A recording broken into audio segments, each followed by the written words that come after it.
الصلاة والسلام عليك يا سيدي يا رسول الله وعلى آلك وصحابك يا سيدي يا حبيب الله.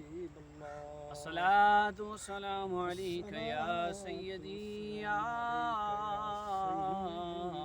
رحمة للعالمين وعلى آلك وأصحابك يا سيدي يا خاتم النبيين. السلام علیکم ورحمۃ اللہ وبرکاتہ.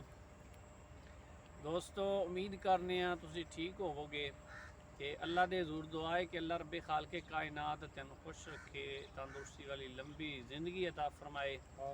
تے نئی ویڈیو نال اسی حاضر ہاں دستک آفیشیل ٹی وی. تے ایک دوست نے فرمائش کیتی سی کہ بزرگان دین دے دربار شریف تے چونکہ اسی حاضری دینے ہیں تے سانو فیض کی ملدا ہے. تے پہلے بھی تینوں گوش گزار کیتا کہ اسی 2-3 منٹ یا 5 منٹ دی ویڈیو وچ کوئی چیز بندہ مکمل تو نہیں بیان کر سکدا، لیکن اپنی رائے دا اظہار ضرور کر سکدا ہے. اپنے ناظرین دی ایک نا اویئرنس واسطے کوشش ضرور کر سکدا ہے کہ ساڈے جڑے عوام الناس ہے انہاں دے دلاں وچ بزرگان دین دی محبت برقرار رہے بلکہ ودے. کہ اسی اس ایک عظیم ہستی دا شعر پڑھن لگے ہیں فارسی وچ، جڑا نہ تے کتے کسے مولانا دا کلام ہے نہ کسے مفتی دا کلام ہے. چونکہ مختلف مکتبہ فکر نال ساڈے دوست تعلق رکھتے ہیں تو پھر انگلی اٹھاؤن دا ایک موقع بھی مل جاتا ہے. تے اسی اس ہستی دا ذکر پڑھاں گے، شعر پڑھاں گے جن دے بارے میرا خیال ہے اعتراض دی کوئی گنجائش ہی نہیں ہے.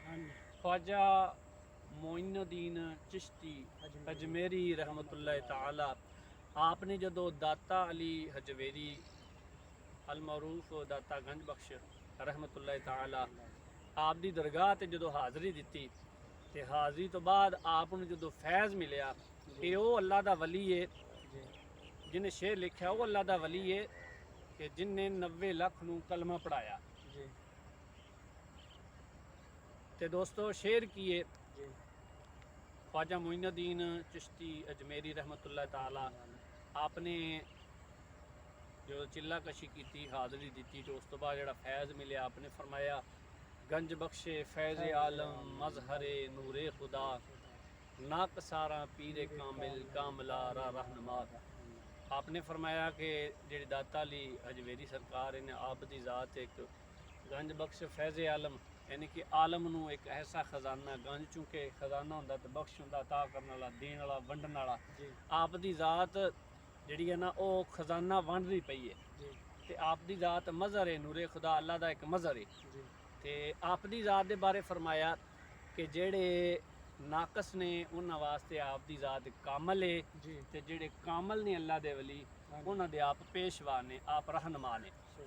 تے اس اللہ دے ولی نے فرمایا جن نے پاک و ہند وچ بر صغیر وچ تبلیغ کیتی تے ایسی تبلیغ کیتی کہ 90 لاکھ نو کلمہ پڑھایا جن دے وچوں ایمان دا جڑا سانو خزانہ ملیا ہے وہ آپ دا فیض ہے جی. تے اسی دوستاں کے گوش گزار یہ کران گے کہ بزرگان دین دا جڑا فیض ہے نا وہ انہاں دی حیات تک باقی نہیں ہوندا بلکہ انہاں دی زندگی تو بعد جڑا فیض ہے نا انہاں دے قبر مبارک نے مزارات نے انہاں تے بھی فیض انہاں دا جاری اور ساری ہوندا ہے. انہاں دا اشارہ حضرت بابا فرید الدین مسعود گنج شکر دے جڑے دادا پیر نے خواجہ معین الدین چشتی اجمیری رحمۃ اللہ علیہ آپ نے اس شعر وچ اشارہ فرماتا. پھر بابا فرید الدین مسعود گنج شکر رحمۃ اللہ تعالی آندا ہے کتب وچ کہ آپ دا جڑا ایک طریقہ کار ہوندا سی نا حاضری دا داتا علی حجویری سرکار دے تے جڑا سیکٹریٹ ہے نا یہ ایریا تے بزرگ فرماؤندے نے کہ آپ اتھوں گھٹنیاں دے تے ایڑیاں دے بال جڑا نا اتنی عقیدت اتنی محبت نال کہ تاکہ ساڈی حاضری وچ کوئی کسی قسم دی بے ادبی نہ ہو جاوے. ساڈے چونکہ اسی ایک خزانے کول جا رہے ہیں تے خزانہ لین وچ منگن وچ ساڈے انداز وچ سوائے عاجزی تو کوئی ایسی چیز نہ پائی جاوے جن دے نال صاحب مزار ناراض ہون. تے ساڈے دوستاں کی گزارش ہے کہ کوئی بندہ اگر کہندا ہے ਕਿ ਮਜ਼ਾਰਾਤ ਜਿਹੜੇ ਨੇ ਇਹ ਐਵੇਂ ਆ, ਜੀ ਜੀ ਲੋਕ ਬਿਲਾ ਵਜ੍ਹਾ ਜਾ ਰਹੇ ਨੇ, ਇਹਨਾਂ ਦਾ ਫਾਇਦਾ ਕੋਈ ਨਹੀਂ ਹੈ। ਹਾਂਜੀ ਦੋਸਤੋ ਸਭ ਤੋਂ ਪਹਿਲੇ ਚੂੰਕਿ ਅਸੀਂ ਪਹਿਲੇ ਵੀ ਇਜ਼ਹਾਰ ਕੀਤਾ ਕਿ ਅਸੀਂ ਕੋਈ ਇਲਮ ਦਾ ਤੇ ਕਹਿ ਨਹੀਂ ਸਕਦੇ, ਇਲਮ ਤੇ ਇੱਕ ਸਮੰਦਰ ਹੈ ਤੇ ਅਸੀਂ ਤੇ ਉਲਮਾ ਦੇ ਖਾਦਮਾਂ ਦੇ ਵੀ ਖਾਦਮਾਂ ਚੋਂ ਹਾਂ। ਬਿਲਕੁਲ ਜੀ ਤੇ ਅੱਲਾਹ ਰੱਬੇ ਖਾਲਕੇ ਕਾਇਨਾਤ ਨੇ ਸਭ ਤੋਂ ਪਹਿਲੇ ਸਰਕਾਰੇ ਦੋ ਜਹਾਂ ਦੇ ਜ਼ਬਾਨੇ ਮੁਬਾਰਕ ਸੁਣਨੇ ਆਪਨੇ ਜਿਹੜਾ ਕਬਰਸਤਾਨ ਵਿੱਚ ਆਮ ਜਿਹੜੇ ਮੁਸਲਮਾਨ ਨੇ ਆਮ ਜੀ। ਉਹਨਾਂ ਦੇ ਬਾਰੇ ਆਪਨੇ ਫਰਮਾਇਆ ਕਿ ਤੁਸੀਂ ਉਹਨਾਂ ਨੂੰ ਸਲਾਮ ਬੁਲਾਓ। ਜੀ ਜੀ अस्सलामु अलैकुम या अहलल कुबूर यगफिरुल्लाहु लना व लकुम अंतुम सलाफुना व नहनु बिल असर। ਸਰ ਇਹ ਕਿਸ ਚੀਜ਼ ਦੀ ਨਿਸ਼ਾਨਦਹੀ ਹੈ ਕਿ ਤੁਸੀਂ ਮੁਰਦਿਆਂ ਨੂੰ ਸਲਾਮ ਸਲਾਮ ਕਰ ਕਹਿ ਰਹੇ ਹੋ। ਇਹ ਇਸ ਚੀਜ਼ ਦੀ ਨਿਸ਼ਾਨਦੀ ਹੈ ਕਿ ਮੁਰਦੇ ਜਿਹੜੇ ਨੇ ਜੀ, ਉਹ ਜੀ। ਤੁਸੀਂ ਉਹਨਾਂ ਨੂੰ ਮੁਰਦਾ ਹੀ ਨਾ ਸਮਝੋ, ਜੀ, ਜੀ। ਬਲਕਿ ਉਹਨਾਂ ਚੋਂ ਜ਼ਿੰਦਾ ਵੀ ਨੇ। ਸਹੀ ਕੁਝ ਜ਼ਿੰਦਾ ਵੀ ਕੁਝ ਜ਼ਿੰਦਾ ਵੀ ਨੇ ਜਿਹੜੇ ਸਹੀ। ਤੁਹਾਡੇ ਸਲਾਮ ਨੂੰ ਸੁਣ ਕੇ ਜਵਾਬ ਵੀ ਦਿੰਦੇ।